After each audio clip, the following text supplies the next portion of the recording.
February 4, a plague of locusts. Then the Lord said to Moses, "Return to Pharaoh and make your demands again.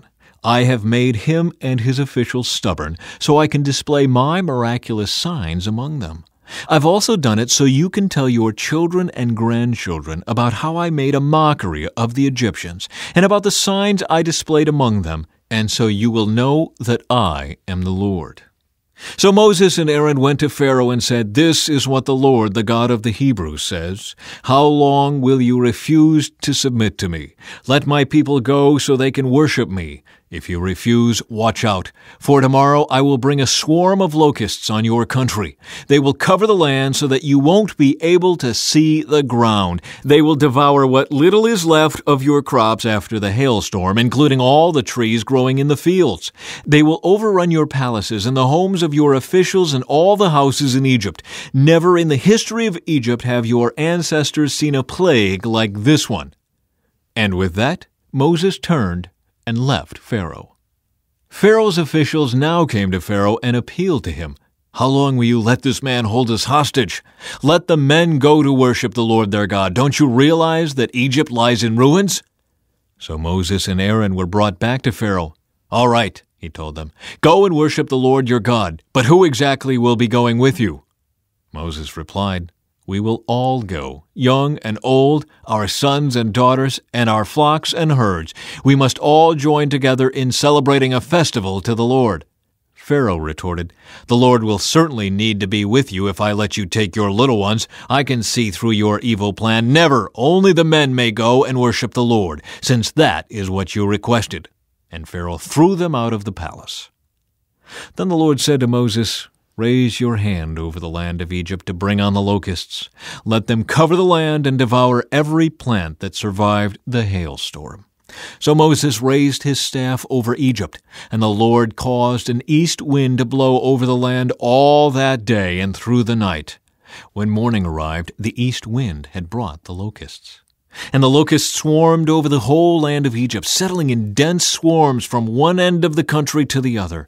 It was the worst locust plague in Egyptian history, and there has never been another one like it. For the locusts covered the whole country and darkened the land. They devoured every plant in the fields and all the fruit on the trees that had survived the hailstorm. Not a single leaf was left on the trees and plants throughout the land of Egypt.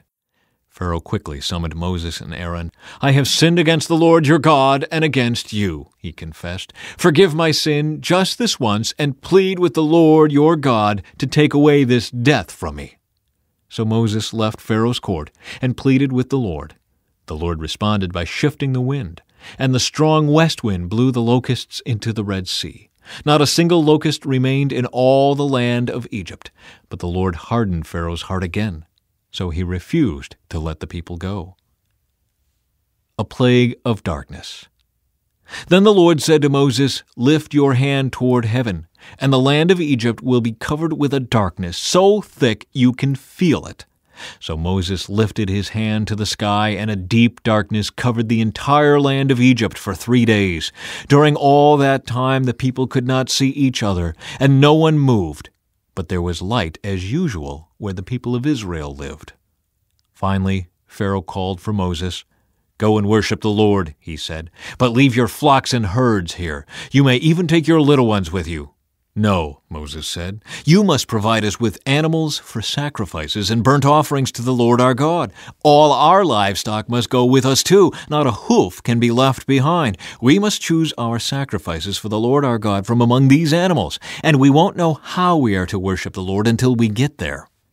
But the Lord hardened Pharaoh's heart once more, and he would not let them go. "Get out of here," Pharaoh shouted at Moses. "I'm warning you, never come back to see me again. The day you see my face, you will die."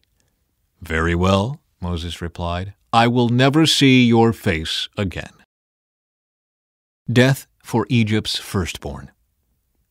Then the Lord said to Moses, "I will strike Pharaoh and the land of Egypt with one more blow. After that, Pharaoh will let you leave this country. In fact, he will be so eager to get rid of you that he will force you all to leave. Tell all the Israelite men and women to ask their Egyptian neighbors for articles of silver and gold.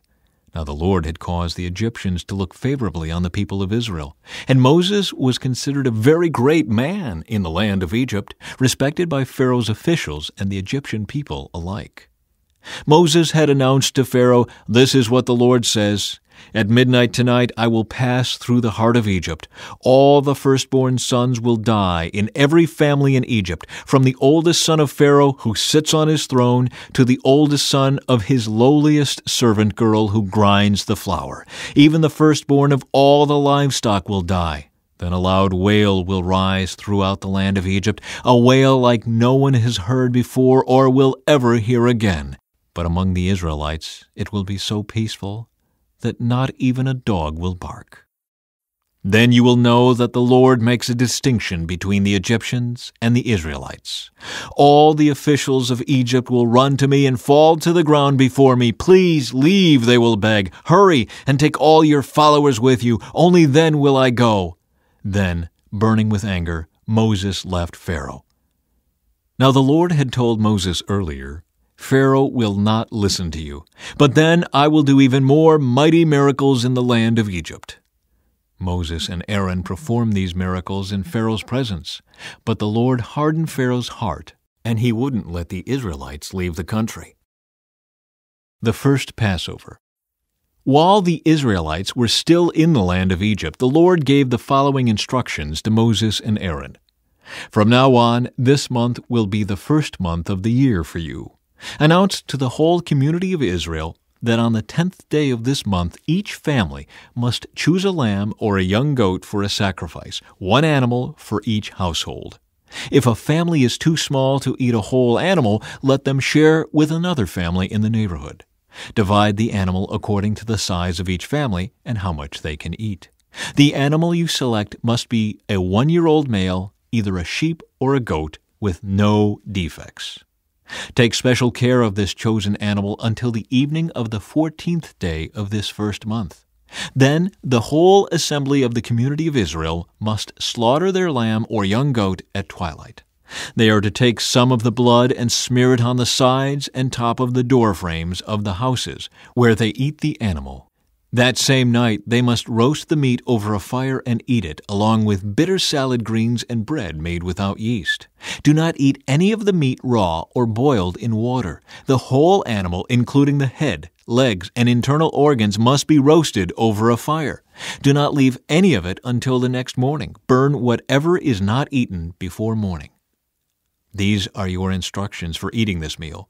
Be fully dressed, wear your sandals, and carry your walking stick in your hand. Eat the meal with urgency, for this is the Lord's Passover. On that night I will pass through the land of Egypt and strike down every firstborn son and firstborn male animal in the land of Egypt. I will execute judgment against all the gods of Egypt, for I am the Lord. But the blood on your doorposts will serve as a sign marking the houses where you are staying. When I see the blood, I will pass over you. This plague of death will not touch you when I strike the land of Egypt. This is a day to remember. Each year, from generation to generation, you must celebrate it as a special festival to the Lord. This is a law for all time. For 7 days the bread you eat must be made without yeast. On the first day of the festival, remove every trace of yeast from your homes. Anyone who eats bread made with yeast during the 7 days of the festival will be cut off from the community of Israel. On the first day of the festival and again on the 7th day, all the people must observe an official day for holy assembly. No work of any kind may be done on these days except in the preparation of food. Celebrate this festival of unleavened bread, for it will remind you that I brought your forces out of the land of Egypt on this very day. This festival will be a permanent law for you. Celebrate this day from generation to generation. The bread you eat must be made without yeast from the evening of the 14th day of the first month until the evening of the 21st day of that month. During those 7 days, there must be no trace of yeast in your homes. Anyone who eats anything made with yeast during this week will be cut off from the community of Israel. These regulations apply both to the foreigners living among you and to the native-born Israelites. During those days, you must not eat anything made with yeast. Wherever you live, eat only bread made without yeast." Then Moses called all the elders of Israel together and said to them, "Go pick out a lamb or young goat for each of your families and slaughter the Passover animal. Drain the blood into a basin, then take a bundle of hyssop branches and dip it into the blood. Brush the hyssop across the top and sides of the doorframes of your houses, and no one may go out through the door until morning. For the Lord will pass through the land to strike down the Egyptians. But when he sees the blood on the top and sides of the doorframe, the Lord will pass over your home. He will not permit his death angel to enter your house and strike you down. Remember, these instructions are a permanent law that you and your descendants must observe forever. When you enter the land the Lord has promised to give you, you will continue to observe this ceremony. Then your children will ask, 'What does this ceremony mean?' And you will reply, 'It is the Passover sacrifice to the Lord, for he passed over the houses of the Israelites in Egypt. And though he struck the Egyptians, he spared our families.'" When Moses had finished speaking, all the people bowed down to the ground and worshipped. So the people of Israel did just as the Lord had commanded through Moses and Aaron. And that night at midnight the Lord struck down all the firstborn sons in the land of Egypt, from the firstborn son of Pharaoh who sat on his throne to the firstborn son of the prisoner in the dungeon. Even the firstborn of their livestock were killed. Pharaoh and all his officials and all the people of Egypt woke up during the night, and loud wailing was heard throughout the land of Egypt. There was not a single house where someone had not died. Israel's exodus from Egypt. Pharaoh sent for Moses and Aaron during the night. "Get out," he ordered. "Leave my people, and take the rest of the Israelites with you. Go and worship the Lord as you have requested. Take your flocks and herds, as you said, and be gone. Go, but bless me as you leave." All the Egyptians urged the people of Israel to get out of the land as quickly as possible, for they thought, "We will all die." The Israelites took their bread dough before yeast was added. They wrapped their kneading boards in their cloaks and carried them on their shoulders. And the people of Israel did as Moses had instructed. They asked the Egyptians for clothing and articles of silver and gold. The Lord caused the Egyptians to look favorably on the Israelites, and they gave the Israelites whatever they asked for. So they stripped the Egyptians of their wealth. That night the people of Israel left Ramesses and started for Succoth. There were about 600,000 men, plus all the women and children. A rabble of non-Israelites went with them, along with great flocks and herds of livestock. For bread they baked flat cakes from the dough without yeast they had brought from Egypt. It was made without yeast because the people were driven out of Egypt in such a hurry that they had no time to prepare the bread or other food. The people of Israel had lived in Egypt for 430 years. In fact, it was on the last day of the 430th year that all the Lord's forces left the land. On this night, the Lord kept his promise to bring his people out of the land of Egypt. So this night belongs to him, and it must be commemorated every year by all the Israelites from generation to generation. Instructions for the Passover. Then the Lord said to Moses and Aaron, "These are the instructions for the festival of Passover. No outsiders are allowed to eat the Passover meal, but any slave who has been purchased may eat it if he has been circumcised. Temporary residents and hired servants may not eat it. Each Passover lamb must be eaten in one house. Do not carry any of its meat outside, and do not break any of its bones. The whole community of Israel must celebrate this Passover festival. If there are foreigners living among you who want to celebrate the Lord's Passover, let all their males be circumcised. Only then may they celebrate the Passover with you like any native-born Israelite. But no uncircumcised male may ever eat the Passover meal. This instruction applies to everyone, whether a native-born Israelite or a foreigner living among you." So all the people of Israel followed all the Lord's commands to Moses and Aaron. On that very day the Lord brought the people of Israel out of the land of Egypt like an army. February 5. Dedication of the firstborn. Then the Lord said to Moses, "Dedicate to me every firstborn among the Israelites. The first offspring to be born of both humans and animals belongs to me." So Moses said to the people, "This is a day to remember forever, the day you left Egypt, the place of your slavery. Today the Lord has brought you out by the power of his mighty hand. Remember, eat no food containing yeast. On this day in early spring, in the month of Abib, you have been set free. You must celebrate this event in this month each year after the Lord brings you into the land of the Canaanites, Hittites, Amorites, Hivites, and Jebusites. He swore to your ancestors that he would give you this land, a land flowing with milk and honey. For 7 days the bread you eat must be made without yeast. Then on the 7th day, celebrate a feast to the Lord. Eat bread without yeast during those 7 days. In fact, there must be no yeast bread or any yeast at all found within the borders of your land during this time. On the 7th day, you must explain to your children, "I am celebrating what the Lord did for me when I left Egypt." This annual festival will be a visible sign to you, like a mark branded on your hand or your forehead. Let it remind you always to recite this teaching of the Lord. With a strong hand the Lord rescued you from Egypt. So observe the decree of this festival at the appointed time each year. This is what you must do when the Lord fulfills the promise he swore to you and to your ancestors. When he gives you the land where the Canaanites now live, you must present all firstborn sons and firstborn male animals to the Lord, for they belong to him. A firstborn donkey may be bought back from the Lord by presenting a lamb or young goat in its place. But if you do not buy it back, you must break its neck. However, you must buy back every firstborn son. And in the future, your children will ask you, "What does all this mean?" Then you will tell them, "With the power of his mighty hand, the Lord brought us out of Egypt, the place of our slavery. Pharaoh stubbornly refused to let us go, so the Lord killed all the firstborn males throughout the land of Egypt, both people and animals. That is why I now sacrifice all the firstborn males to the Lord, except that the firstborn sons are always bought back. This ceremony will be like a mark branded on your hand or your forehead. It is a reminder that the power of the Lord's mighty hand brought us out of Egypt." Israel's wilderness detour. When Pharaoh finally let the people go, God did not lead them along the main road that runs through Philistine territory, even though that was the shortest route to the Promised Land. God said if the people are faced with a battle, they might change their minds and return to Egypt. So God led them in a roundabout way through the wilderness toward the Red Sea.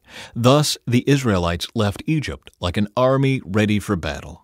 Moses took the bones of Joseph with him, for Joseph had made the sons of Israel swear to do this. He said, "God will certainly come to help you. When he does, you must take my bones with you from this place." The Israelites left Succoth and camped at Etham on the edge of the wilderness. The Lord went ahead of them. He guided them during the day with a pillar of cloud, and he provided light at night with a pillar of fire. This allowed them to travel by day or by night. And the Lord did not remove the pillar of cloud or pillar of fire from its place in front of the people. Then the Lord gave these instructions to Moses. "Order the Israelites to turn back and camp by Pi-hahiroth between Migdol and the sea. Camp there along the shore across from Baal-zephon. Then Pharaoh will think, 'The Israelites are confused. They are trapped in the wilderness.' And once again I will harden Pharaoh's heart, and he will chase after you. I have planned this in order to display my glory through Pharaoh and his whole army. After this the Egyptians will know that I am the Lord." So the Israelites camped there as they were told. The Egyptians pursue Israel. When word reached the king of Egypt that the Israelites had fled, Pharaoh and his officials changed their minds. "What have we done, letting all those Israelite slaves get away?" they asked. So Pharaoh harnessed his chariot and called up his troops. He took with him 600 of Egypt's best chariots, along with the rest of the chariots of Egypt, each with its commander. The Lord hardened the heart of Pharaoh, the king of Egypt, so he chased after the people of Israel, who had left with fists raised in defiance. The Egyptians chased after them with all the forces in Pharaoh's army, all his horses and chariots, his charioteers and his troops. The Egyptians caught up with the people of Israel as they were camped beside the shore shore near Pi-hahiroth across from Baal-zephon. As Pharaoh approached, the people of Israel looked up and panicked when they saw the Egyptians overtaking them. They cried out to the Lord, and they said to Moses, "Why did you bring us out here to die in the wilderness? Weren't there enough graves for us in Egypt? What have you done to us? Why did you make us leave Egypt? Didn't we tell you this would happen while we were still in Egypt? We said, 'Leave us alone, let us be slaves to the Egyptians.' It's better to be a slave in Egypt than a corpse in the wilderness." But Moses told the people, "Don't be afraid. Just stand still and watch the Lord rescue you today. The Egyptians you see today will never be seen again. The Lord himself will fight for you. Just stay calm." Escape through the Red Sea.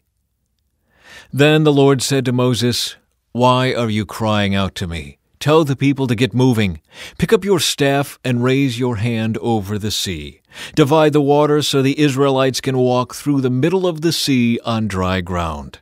And I will harden the hearts of the Egyptians, and they will charge in after the Israelites. My great glory will be displayed through Pharaoh and his troops, his chariots, and his charioteers. When my glory is displayed through them, all Egypt will see my glory and know that I am the Lord." Then the angel of God, who had been leading the people of Israel, moved to the rear of the camp. The pillar of cloud also moved from the front and stood behind them.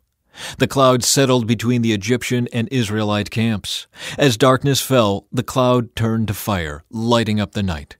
But the Egyptians and Israelites did not approach each other all night.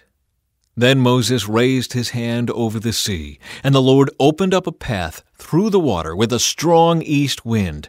The wind blew all that night, turning the seabed into dry land. So the people of Israel walked through the middle of the sea on dry ground with walls of water on each side. Then the Egyptians, all of Pharaoh's horses, chariots, and charioteers, chased them into the middle of the sea. But just before dawn, the Lord looked down on the Egyptian army from the pillar of fire and cloud, and he threw their forces into total confusion. He twisted their chariot wheels, making their chariots difficult to drive. "Let's get out of here, away from these Israelites," the Egyptians shouted. "The Lord is fighting for them against Egypt." When all the Israelites had reached the other side, the Lord said to Moses, "Raise your hand over the sea again. Then the waters will rush back and cover the Egyptians and their chariots and charioteers." So as the sun began to rise, Moses raised his hand over the sea, and the water rushed back into its usual place. The Egyptians tried to escape, but the Lord swept them into the sea. Then the waters returned and covered all the chariots and charioteers, the entire army of Pharaoh. Of all the Egyptians who had chased the Israelites into the sea, not a single one survived. But the people of Israel had walked through the middle of the sea on dry ground, as the water stood up like a wall on both sides. That is how the Lord rescued Israel from the hand of the Egyptians that day. And the Israelites saw the bodies of the Egyptians washed up on the seashore. When the people of Israel saw the mighty power that the Lord had unleashed against the Egyptians, they were filled with awe before him. They put their faith in the Lord and in his servant Moses. A Song of Deliverance. Then Moses and the people of Israel sang this song to the Lord. "I will sing to the Lord, for he has triumphed gloriously. He has hurled both horse and rider into the sea. The Lord is my strength and my song. He has given me victory. This is my God, and I will praise him, my father's God, and I will exalt him. The Lord is a warrior. Yahweh is his name. Pharaoh's chariots and army he has hurled into the sea. The finest of Pharaoh's officers are drowned in the Red Sea. The deep waters gushed over them. They sank to the bottom like a stone. Your right hand, O Lord, is glorious in power. Your right hand, O Lord, smashes the enemy. In the greatness of your majesty, you overthrow those who rise against you. You unleash your blazing fury. It consumes them like straw. At the blast of your breath, the waters piled up. The surging waters stood straight like a wall. In the heart of the sea, the deep waters became hard. The enemy boasted, "I will chase them and catch up with them. I will plunder them and consume them. I will flash my sword. My powerful hand will destroy them." But you blew with your breath, and the sea covered them. They sank like lead in the mighty waters. Who is like you among the gods, O Lord, glorious in holiness, awesome in splendor, performing great wonders? You raised your right hand, and the earth swallowed our enemies. With your unfailing love you lead the people you have redeemed. In your might you guide them to your sacred home. The peoples hear and tremble. Anguish grips those who live in Philistia. The leaders of Edom are terrified. The nobles of Moab tremble. All who live in Canaan melt away. Terror and dread fall upon them.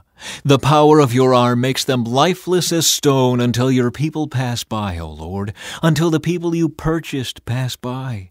You will bring them in and plant them on your own mountain, the place, O Lord, reserved for your own dwelling, the sanctuary, O Lord, that your hands have established. The Lord will reign forever and ever. When Pharaoh's horses, chariots, and charioteers rushed into the sea, the Lord brought the water crashing down on them. But the people of Israel had walked through the middle of the sea on dry ground. Then Miriam the prophet, Aaron's sister, took a tambourine and led all the women as they played their tambourines and danced. And Miriam sang this song, "Sing to the Lord, for he has triumphed gloriously. He has hurled both horse and rider into the sea." Bitter water at Merah. Then Moses led the people of Israel away from the Red Sea, and they moved out into the desert of Shur. They traveled in this desert for 3 days without finding any water. When they came to the oasis of Merah, the water was too bitter to drink. So they called the place Merah, which means bitter. Then the people complained and turned against Moses. "What are we going to drink?" they demanded. So Moses cried out to the Lord for help, and the Lord showed him a piece of wood. Moses threw it into the water, and this made the water good to drink. It was there at Merah that the Lord set before them the following decree as a standard to test their faithfulness to Him. He said, "If you will listen carefully to the voice of the Lord your God, and do what is right in His sight, obeying His commands and keeping all His decrees, then I will not make you suffer any of the diseases I sent on the Egyptians, for I am the Lord who heals you." After leaving Merah, the Israelites traveled on to the oasis of Elim, where they found 12 springs and 70 palm trees. They camped there beside the water. February 6. Manna and quail from heaven. Then the whole community of Israel set out from Elim and journeyed into the wilderness of Sin, between Elim and Mount Sinai. They arrived there on the 15th day of the 2nd month, 1 month after leaving the land of Egypt.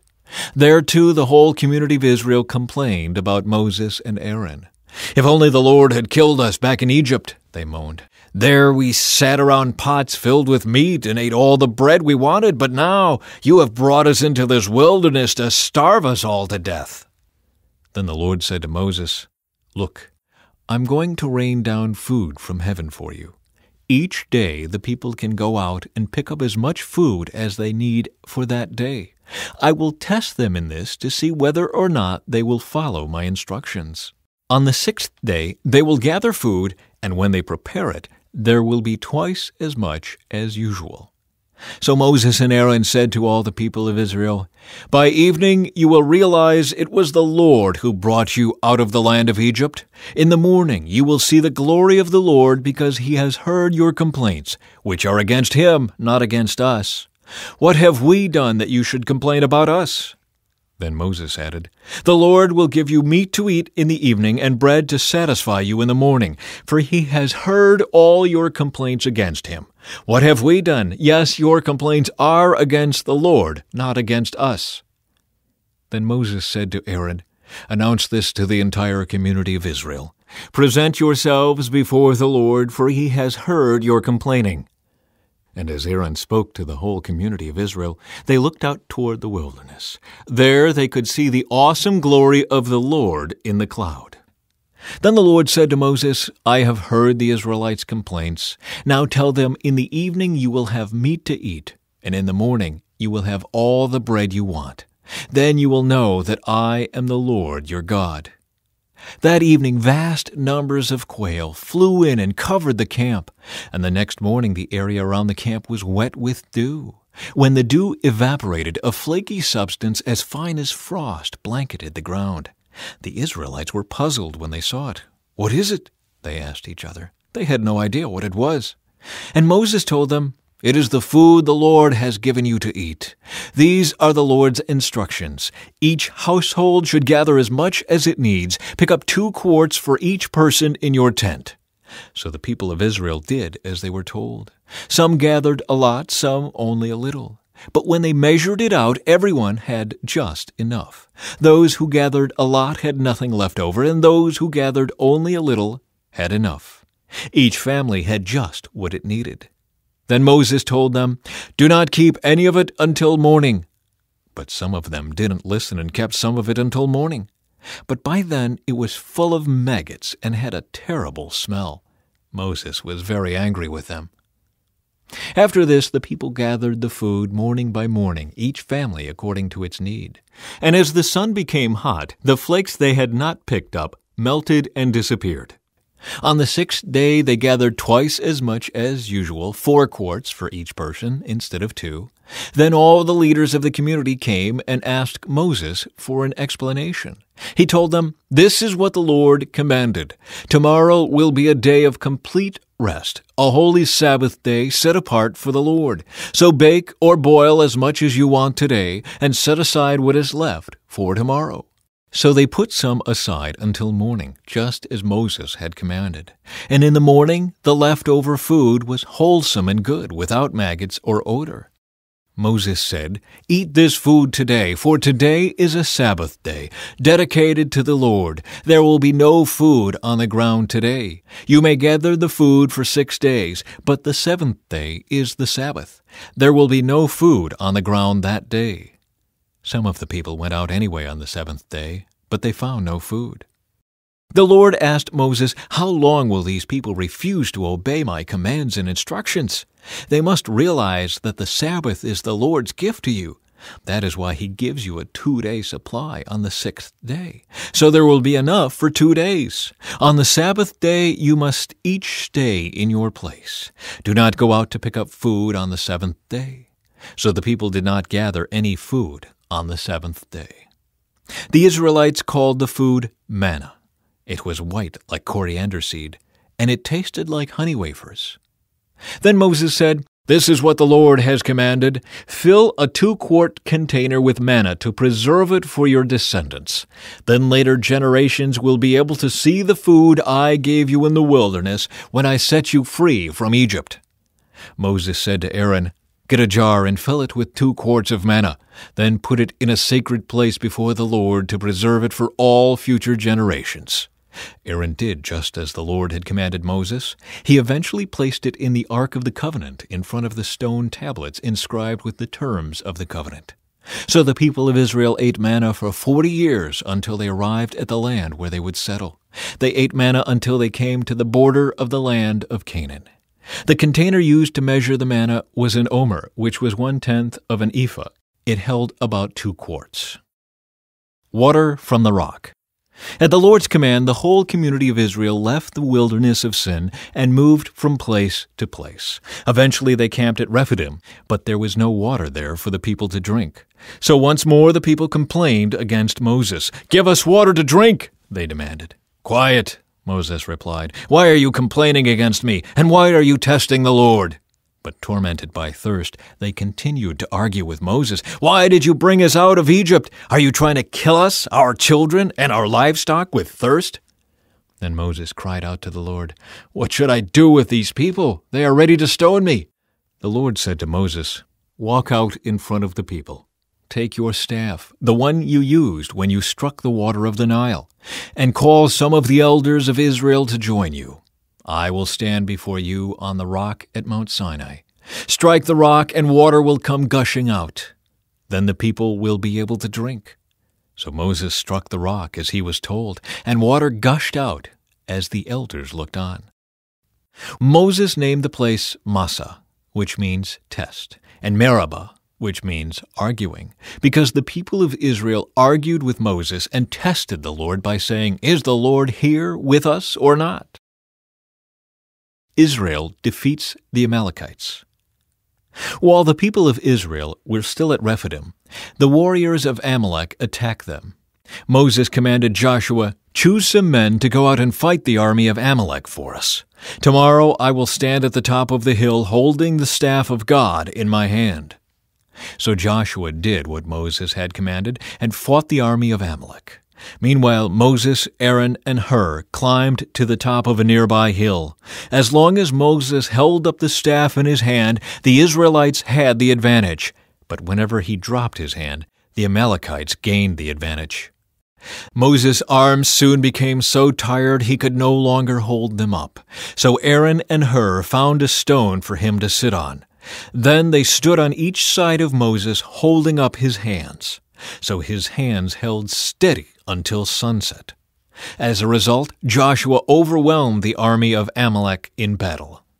After the victory, the Lord instructed Moses, "Write this down on a scroll as a permanent reminder and read it aloud to Joshua. I will erase the memory of Amalek from under heaven." Moses built an altar there and named it Yahweh Nissi, which means "The Lord is my banner."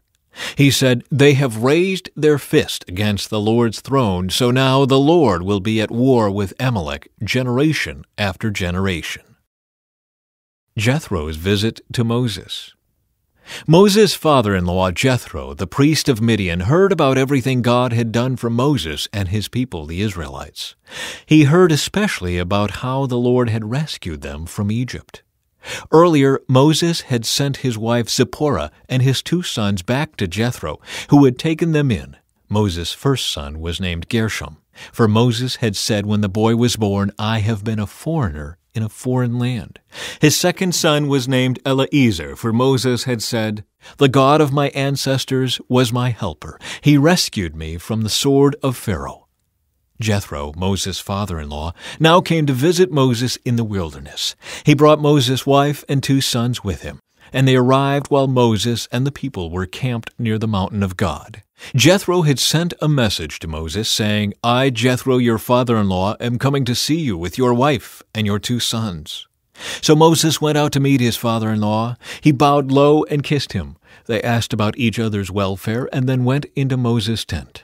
Moses told his father-in-law everything the Lord had done to Pharaoh and Egypt on behalf of Israel. He also told about all the hardships they had experienced along the way, and how the Lord had rescued his people from all their troubles. Jethro was delighted when he heard about all the good things the Lord had done for Israel as he rescued them from the hand of the Egyptians. "Praise the Lord," Jethro said, "for he has rescued you from the Egyptians and from Pharaoh. Yes, he has rescued Israel from the powerful hand of Egypt. I know now that the Lord is greater than all other gods because he rescued his people from the oppression of the proud Egyptians." Then Jethro, Moses' father-in-law, brought a burnt offering and sacrifices to God. Aaron and all the elders of Israel came out and joined him in a sacrificial meal in God's presence. Jethro's wise advice. The next day Moses took his seat to hear the people's disputes against each other. They waited before him from morning till evening. When Moses' father-in-law saw all that Moses was doing for the people, he asked, "What are you really accomplishing here? Why are you trying to do all this alone while everyone stands around you from morning till evening?"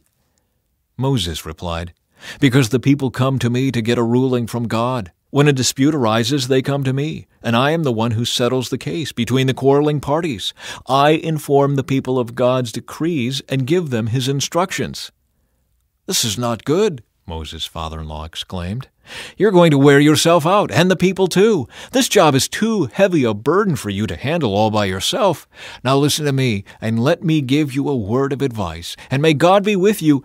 You should continue to be the people's representative before God, bringing their disputes to him. Teach them God's decrees and give them his instructions. Show them how to conduct their lives, but select from all the people some capable, honest men who fear God and hate bribes. Appoint them as leaders over groups of 1,000 100, 50, and 10.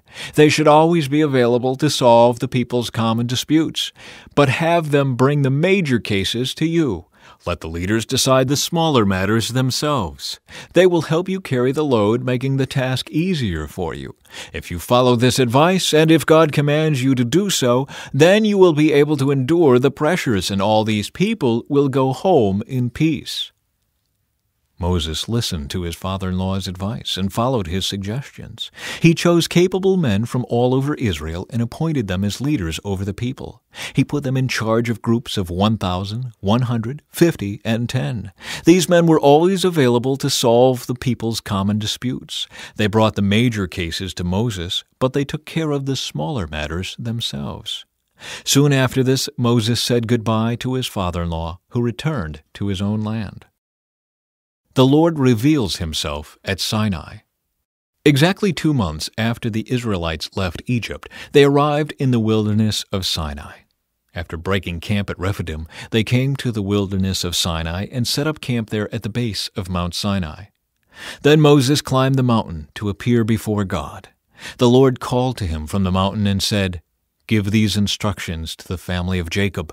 Announce it to the descendants of Israel. You have seen what I did to the Egyptians. You know how I carried you on eagle's wings and brought you to myself. Now, if you will obey me and keep my covenant, you will be my own special treasure from among all the peoples on earth, for all the earth belongs to me. And you will be my kingdom of priests, my holy nation. This is the message you must give to the people of Israel." So Moses returned from the mountain and called together the elders of the people and told them everything the Lord had commanded him. And all the people responded together, "We will do everything the Lord has commanded." So Moses brought the people's answer back to the Lord. Then the Lord said to Moses, "I will come to you in a thick cloud, Moses, so the people themselves can hear me when I speak with you. Then they will always trust you." Moses told the Lord what the people had said. Then the Lord told Moses, "Go down and prepare the people for my arrival. Consecrate them today and tomorrow, and have them wash their clothing. Be sure they are ready on the 3rd day, for on that day the Lord will come down on Mount Sinai as all the people watch. Mark off a boundary all around the mountain. Warn the people, be careful, do not go up on the mountain, or even touch its boundaries. Anyone who touches the mountain will certainly be put to death. No hand may touch the person or animal that crosses the boundary. Instead, stone them or shoot them with arrows. They must be put to death. However, when the ram's horn sounds a long blast, then the people may go up on the mountain." So Moses went down to the people. He consecrated them for worship, and they washed their clothes. He told them, "Get ready for the 3rd day, and until then, abstain from having sexual intercourse." On the morning of the 3rd day, thunder roared, and lightning flashed, and a dense cloud came down on the mountain.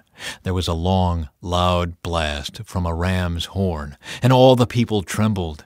Moses led them out from the camp to meet with God, and they stood at the foot of the mountain. All of Mount Sinai was covered with smoke because the Lord had descended on it in the form of fire. The smoke billowed into the sky like smoke from a brick kiln, and the whole mountain shook violently. As the blast of the ram's horn grew louder and louder, Moses spoke, and God thundered his reply. The Lord came down on the top of Mount Sinai and called Moses to the top of the mountain. So Moses climbed the mountain. Then the Lord told Moses, "Go back down and warn the people not to break through the boundaries to see the Lord, or they will die.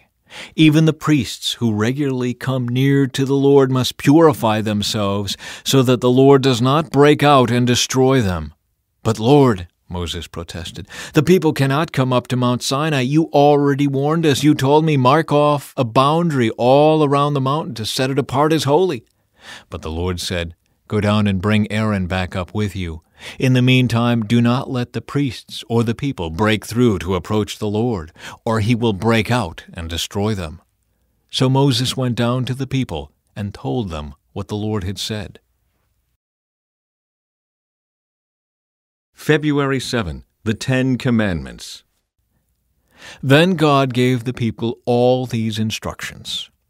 I am the Lord your God, who rescued you from the land of Egypt, the place of your slavery. You must not have any other god but me. You must not make for yourself an idol of any kind, or an image of anything in the heavens, or on the earth, or in the sea. You must not bow down to them or worship them, for I, the Lord your God, am a jealous God who will not tolerate your affection for any other gods. I lay the sins of the parents upon their children. The entire family is affected, even children in the third and fourth generations of those who reject me. But I lavish unfailing love for 1,000 generations on those who love me and obey my commands. You must not misuse the name of the Lord your God.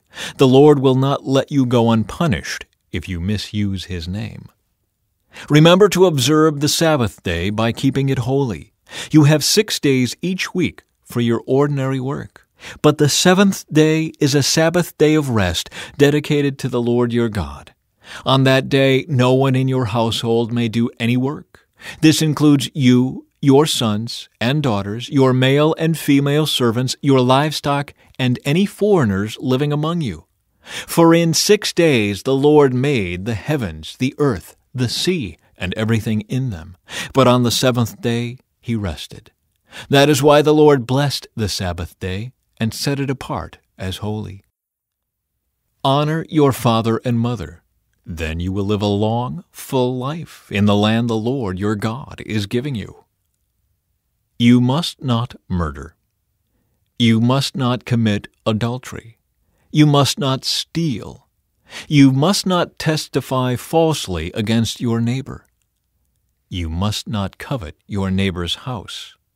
You must not covet your neighbor's wife, male or female servant, ox or donkey, or anything else that belongs to your neighbor. When the people heard the thunder and the loud blast of the ram's horn, and when they saw the flashes of lightning and the smoke billowing from the mountain, they stood at a distance, trembling with fear. And they said to Moses, "You speak to us, and we will listen, but don't let God speak directly to us, or we will die." "Don't be afraid," Moses answered them, "for God has come in this way to test you, and so that your fear of him will keep you from sinning." As the people stood in the distance, Moses approached the dark cloud where God was. Proper use of altars. And the Lord said to Moses, "Say this to the people of Israel, You saw for yourselves that I spoke to you from heaven. Remember, you must not make any idols of silver or gold to rival me. Build for me an altar made of earth, and offer your sacrifices to me, your burnt offerings and peace offerings, your sheep and goats, and your cattle. Build my altar wherever I cause my name to be remembered, and I will come to you and bless you. If you use stones to build my altar, use only natural, uncut stones. Do not shape the stones with a tool, for that would make the altar unfit for holy use. And do not approach my altar by going up steps. If you do, someone might look up under your clothing and see your nakedness. Fair treatment of slaves. These are the regulations you must present to Israel.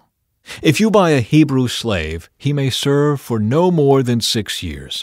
Set him free in the 7th year, and he will owe you nothing for his freedom.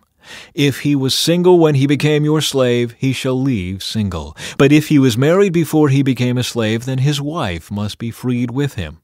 If his master gave him a wife while he was a slave, and they had sons or daughters, then only the man will be free in the 7th year, but his wife and children will still belong to his master.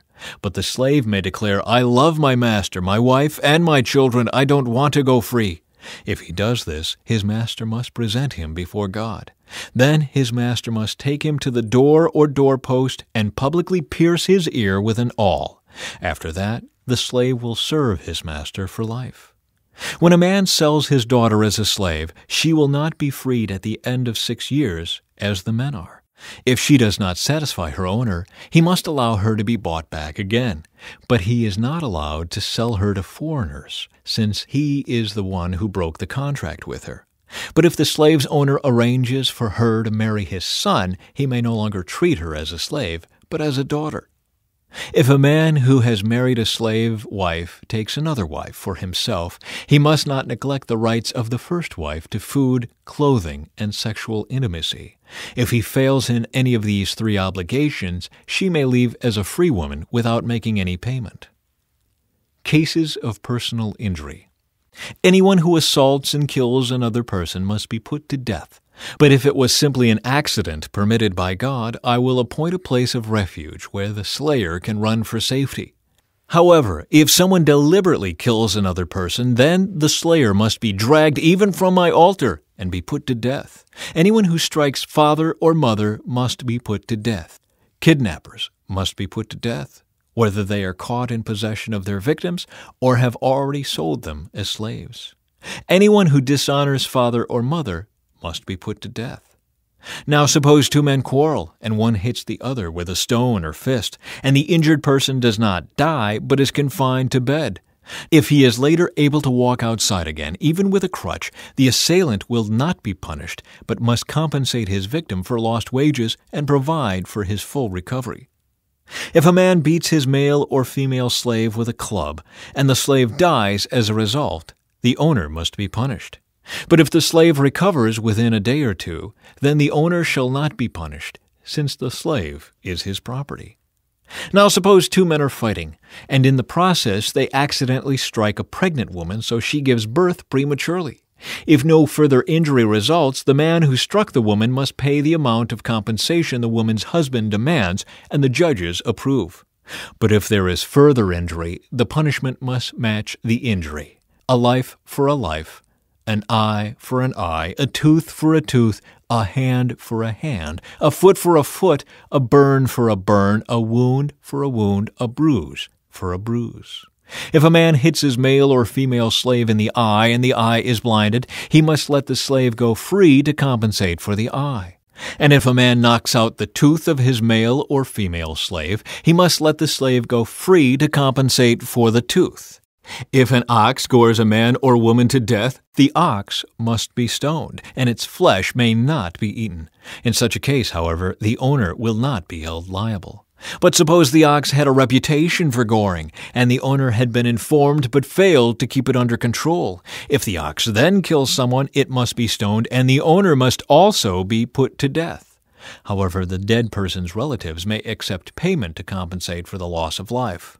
The owner of the ox may redeem his life by paying whatever is demanded. The same regulation applies if the ox gores a boy or a girl. But if the ox gores a slave, either male or female, the animal's owner must pay the slave's owner 30 silver coins, and the ox must be stoned. Suppose someone digs or uncovers a pit and fails to cover it, and then an ox or a donkey falls into it. The owner of the pit must pay full compensation to the owner of the animal, but then he gets to keep the dead animal. If someone's ox injures a neighbor's ox, and the injured ox dies, then the two owners must sell the live ox and divide the price equally between them. They must also divide the dead animal. But if the ox had a reputation for goring, yet its owner failed to keep it under control, he must pay full compensation, a live ox for the dead one, but he may keep the dead ox. Protection of property.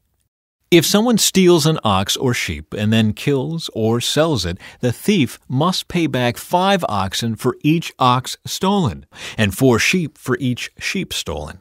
If a thief is caught in the act of breaking into a house and is struck and killed in the process, the person who killed the thief is not guilty of murder. But if it happens in daylight, the one who killed the thief is guilty of murder.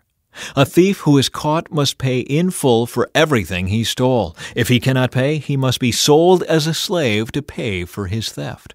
If someone steals an ox or a donkey or a sheep, and it is found in the thief's possession, then the thief must pay double the value of the stolen animal. If an animal is grazing in a field or vineyard and the owner lets it stray into someone else's field to graze, then the animal's owner must pay compensation from the best of his own grain or grapes. If you are burning thorn bushes and the fire gets out of control and spreads into another person's field, destroying the sheaves or the uncut grain or the whole crop, the one who started the fire must pay for the lost crop. Suppose someone leaves money or goods with a neighbor for safekeeping, and they are stolen from the neighbor's house. If the thief is caught, the compensation is double the value of what was stolen. But if the thief is not caught, the neighbor must appear before God, who will determine if he stole the property. Suppose there is a dispute between two people who both claim to own a particular ox, donkey, sheep, article of clothing, or any lost property. Both parties must come before God, and the person whom God declares guilty must pay double compensation to the other. Now suppose someone leaves a donkey, ox, sheep, or any other animal with a neighbor for safekeeping, but it dies or is injured or gets away, and no one sees what happened. The neighbor must then take an oath in the presence of the Lord. If the Lord confirms that the neighbor did not steal the property, the owner must accept the verdict and no payment will be required. But if the animal was indeed stolen, the guilty person must pay compensation to the owner. If it was torn to pieces by a wild animal, the remains of the carcass must be shown as evidence, and no compensation will be required. If someone borrows an animal from a neighbor and it is injured or dies when the owner is absent, the person who borrowed it must pay full compensation. But if the owner was present, no compensation is required. And no compensation is required if the animal was rented, for this loss is covered by the rental fee. February 8. Social responsibility. If a man seduces a virgin who is not engaged to anyone and has sex with her, he must pay the customary bride price and marry her. But if her father refuses to let him marry her, the man must still pay him an amount equal to the bride price of a virgin. You must not allow a sorceress to live. Anyone who has sexual relations with an animal must certainly be put to death. Anyone who sacrifices to any god other than the Lord must be destroyed. You must not mistreat or oppress foreigners in any way. Remember, you yourselves were once foreigners in the land of Egypt. You must not exploit a widow or an orphan. If you exploit them in any way and they cry out to me, then I will certainly hear their cry.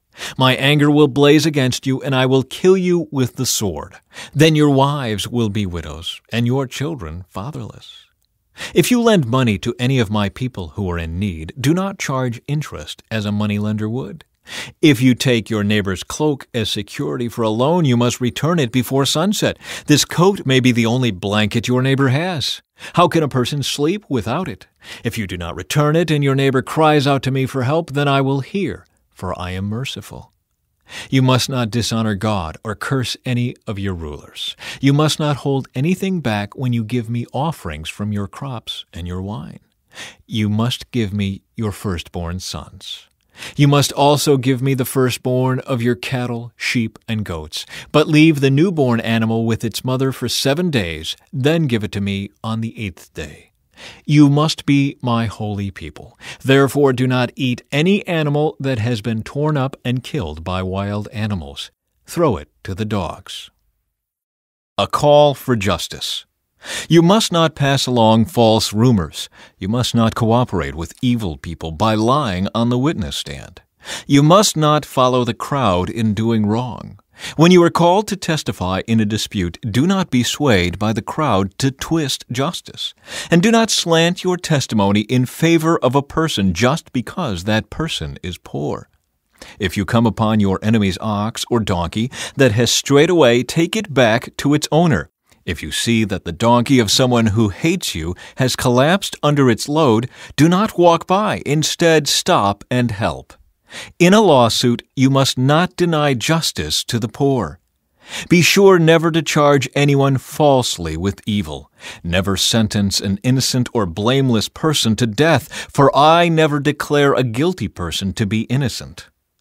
Take no bribes, for a bribe makes you ignore something that you clearly see. A bribe makes even a righteous person twist the truth. You must not oppress foreigners. You know what it's like to be a foreigner, for you yourselves were once foreigners in the land of Egypt. Plant and harvest your crops for 6 years, but let the land be renewed and lie uncultivated during the 7th year. Then let the poor among you harvest whatever grows on its own. Leave the rest for wild animals to eat. The same applies to your vineyards and olive groves. You have 6 days each week for your ordinary work, but on the 7th day you must stop working. This gives your ox and your donkey a chance to rest. It also allows your slaves and the foreigners living among you to be refreshed. Pay close attention to all my instructions. You must not call on the name of any other gods. Do not even speak their names. 3 annual festivals. Each year you must celebrate 3 festivals in my honor. First, celebrate the festival of unleavened bread. For 7 days the bread you eat must be made without yeast, just as I commanded you. Celebrate this festival annually at the appointed time in early spring, in the month of Abib, for that is the anniversary of your departure from Egypt. No one may appear before me without an offering. Second, celebrate the festival of harvest, when you bring me the first crops of your harvest. Finally, celebrate the festival of the final harvest at the end of the harvest season, when you have harvested all the crops from your fields. At these 3 times each year, every man in Israel must appear before the sovereign, the Lord. You must not offer the blood of my sacrificial offerings together with any baked goods containing yeast, and do not leave the fat from the festival offerings until the next morning. As you harvest your crops, bring the very best of the first harvest to the house of the Lord your God. You must not cook a young goat in its mother's milk. A promise of the Lord's presence. See, I am sending an angel before you to protect you on your journey and lead you safely to the place I have prepared for you. Pay close attention to him and obey his instructions. Do not rebel against him, for he is my representative, and he will not forgive your rebellion. But if you are careful to obey him, following all my instructions, then I will be an enemy to your enemies, and I will oppose those who oppose you. For my angel will go before you and bring you into the land of the Amorites, Hittites, Perizzites, Canaanites, Hivites, and Jebusites, so you may live there, and I will destroy them completely. You must not worship the gods of these nations or serve them in any way or imitate their evil practices. Instead, you must utterly destroy them and smash their sacred pillars. You must serve only the Lord your God. If you do, I will bless you with food and water, and I will protect you from illness. There will be no miscarriages or infertility in your land, and I will give you long, full lives. I will send my terror ahead of you and create panic among all the people whose lands you invade. I will make all your enemies turn and run. I will send terror ahead of you to drive out the Hivites, Canaanites, and Hittites. But I will not drive them out in a single year, because the land would become desolate and the wild animals would multiply and threaten you. I will drive them out a little at a time until your population has increased enough to take possession of the land. And I will fix your boundaries from the Red Sea to the Mediterranean Sea, and from the eastern wilderness to the Euphrates River. I will hand over to you the people now living in the land, and you will drive them out ahead of you. Make no treaties with them or their gods. They must not live in your land, or they will cause you to sin against me. If you serve their gods, you will be caught in the trap of idolatry. Israel accepts the Lord's covenant. Then the Lord instructed Moses, "Come up here to me, and bring along Aaron, Nadab, Abihu, and 70 of Israel's elders. All of you must worship from a distance. Only Moses is allowed to come near to the Lord. The others must not come near, and none of the other people are allowed to climb up the mountain with him." Then Moses went down to the people and repeated all the instructions and regulations the Lord had given him. All the people answered with one voice, "We will do everything the Lord has commanded." Then Moses carefully wrote down all the Lord's instructions. Early the next morning, Moses got up and built an altar at the foot of the mountain. He also set up 12 pillars, one for each of the 12 tribes of Israel. Then he sent some of the young Israelite men to present burnt offerings and to sacrifice bulls as peace offerings to the Lord. Moses drained half the blood from these animals into basins. The other half he splattered against the altar. Then he took the book of the covenant and read it aloud to the people. Again, they all responded, "We will do everything the Lord has commanded. We will obey." Then Moses took the blood from the basins and splattered it over the people, declaring, "Look, this blood confirms the covenant the Lord has made with you in giving you these instructions." Then Moses, Aaron, Nadab, Abihu, and the 70 elders of Israel climbed up the mountain. There they saw the God of Israel.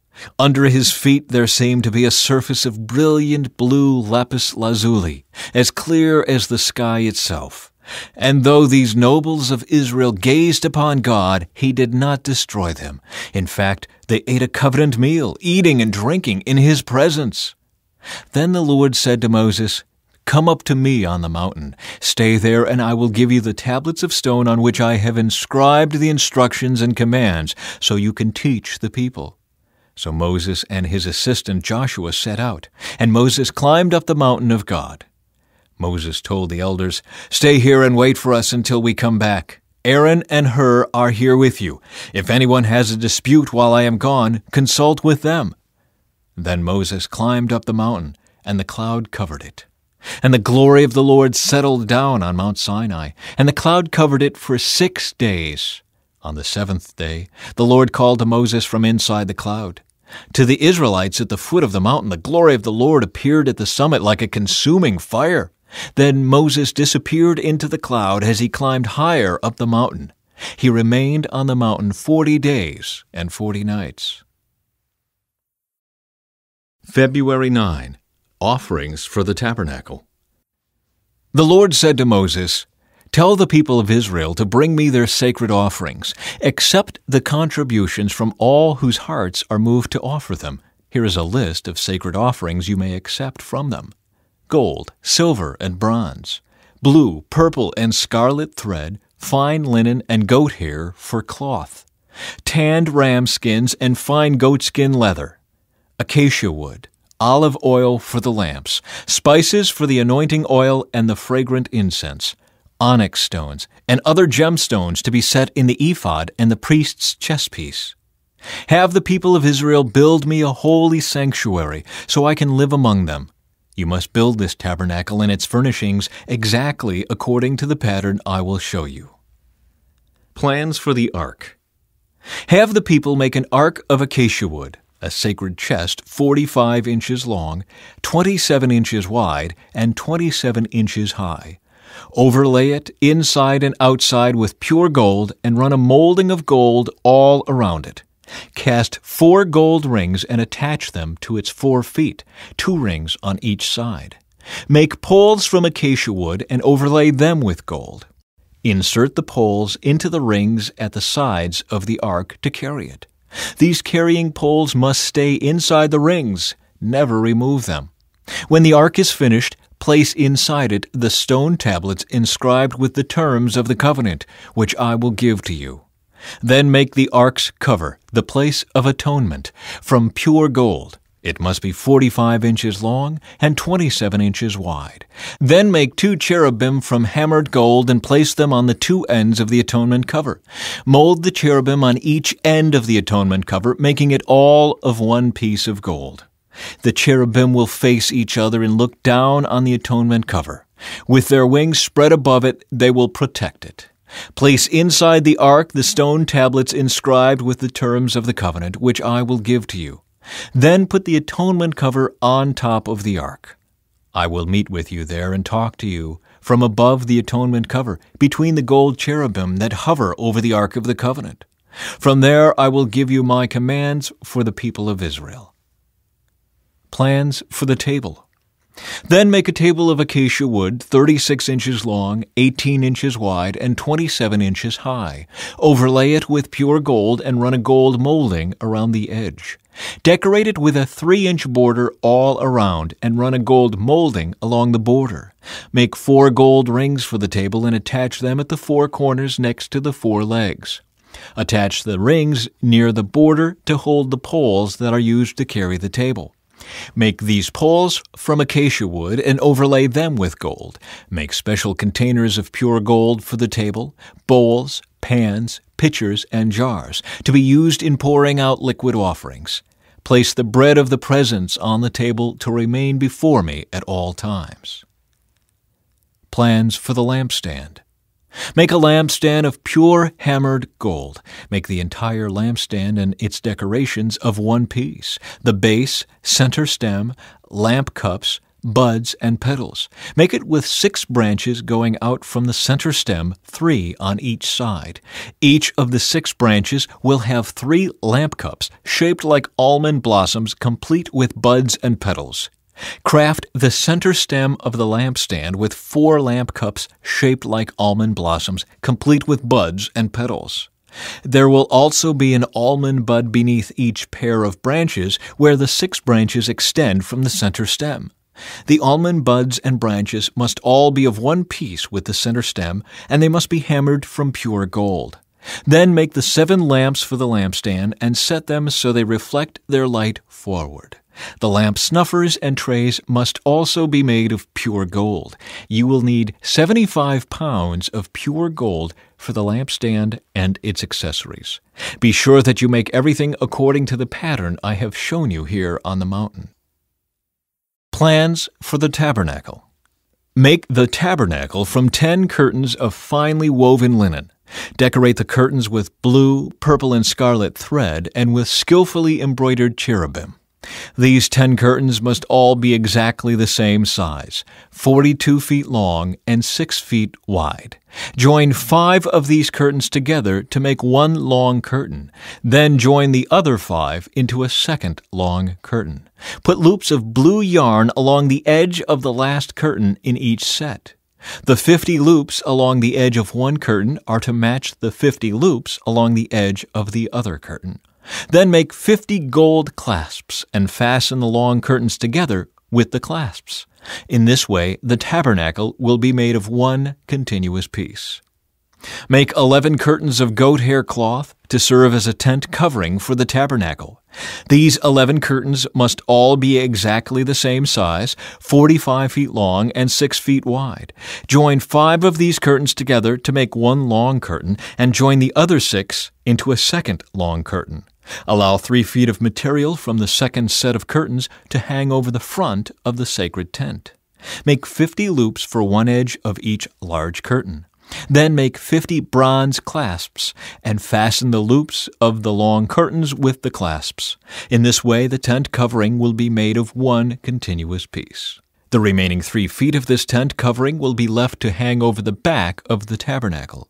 Allow 18 inches of remaining material to hang down over each side so the tabernacle is completely covered. Complete the tent covering with a protective layer of tanned ram skins and a layer of fine goat skin leather. For the framework of the tabernacle, construct frames of acacia wood. Each frame must be 15 feet high and 27 inches wide, with 2 pegs under each frame. Make all the frames identical. Make 20 of these frames to support the curtains on the south side of the tabernacle. Also make 40 silver bases, 2 bases under each frame, with the pegs fitting securely into the bases. For the north side of the tabernacle, make another 20 frames with their 40 silver bases, 2 bases under each frame. Make 6 frames for the rear, the west side of the tabernacle, along with 2 additional frames to reinforce the rear corners of the tabernacle. These corner frames will be matched at the bottom and firmly attached at the top with a single ring, forming a single corner unit. Make both of these corner units the same way. So there will be 8 frames at the rear of the tabernacle set in 16 silver bases, 2 bases under each frame. Make crossbars of acacia wood to link the frames, 5 crossbars for the north side of the tabernacle and 5 for the south side. Also make 5 crossbars for the rear of the tabernacle, which will face west. The middle crossbar, attached halfway up the frames, will run all the way from one end of the tabernacle to the other. Overlay the frames with gold and make gold rings to hold the crossbars. Overlay the crossbars with gold as well. Set up this tabernacle according to the pattern you were shown on the mountain. For the inside of the tabernacle, make a special curtain of finely woven linen. Decorate it with blue, purple, and scarlet thread and with skillfully embroidered cherubim. Hang this curtain on gold hooks attached to 4 posts of acacia wood. Overlay the posts with gold and set them in 4 silver bases. Hang the inner curtain from clasps and put the Ark of the Covenant in the room behind it. This curtain will separate the holy place from the most holy place. Then put the Ark's cover, the place of atonement, on top of the Ark of the Covenant inside the most holy place. Place the table outside the inner curtain on the north side of the tabernacle and place the lampstand across the room on the south side. Make another curtain for the entrance to the sacred tent. Make it of finely woven linen and embroider it with exquisite designs using blue, purple, and scarlet thread. Craft 5 posts from acacia wood, overlay them with gold, and hang the curtain from them with gold hooks. Cast 5 bronze bases for the posts. Plans for the altar of burnt offering. Using acacia wood, construct a square altar 7 1/2 feet wide, 7 1/2 feet long, and 4 1/2 feet high. Make horns for each of its 4 corners so that the horns and altar are all one piece. Overlay the altar with bronze.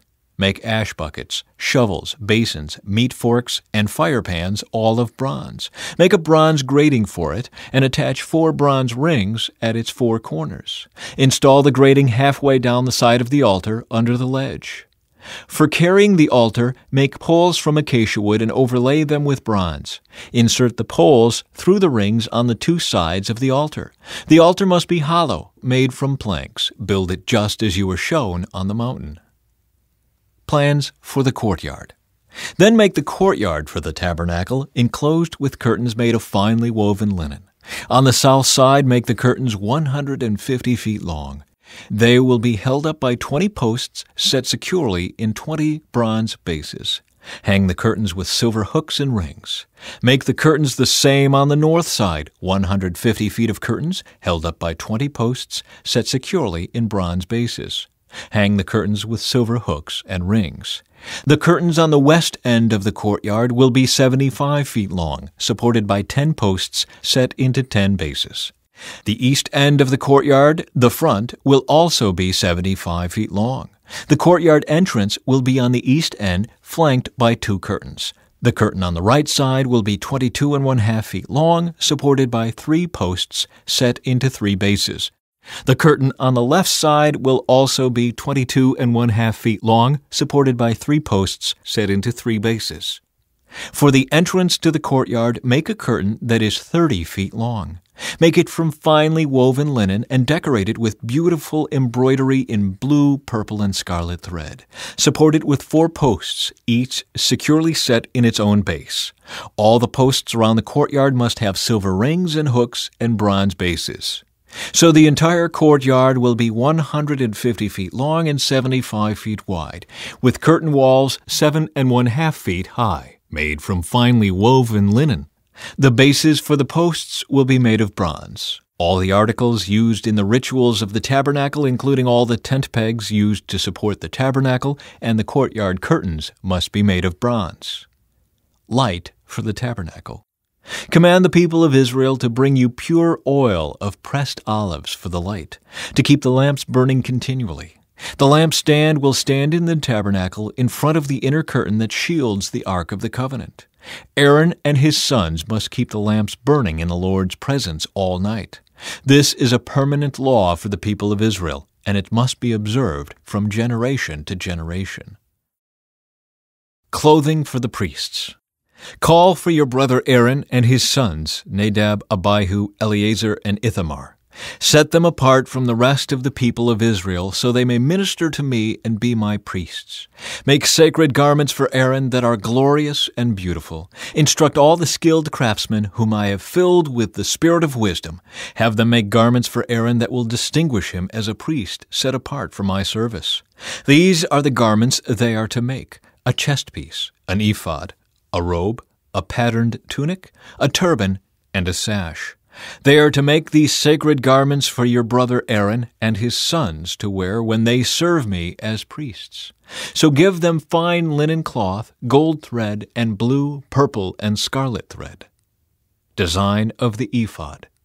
The craftsman must make the ephod of finely woven linen and skillfully embroider it with gold and with blue, purple, and scarlet thread.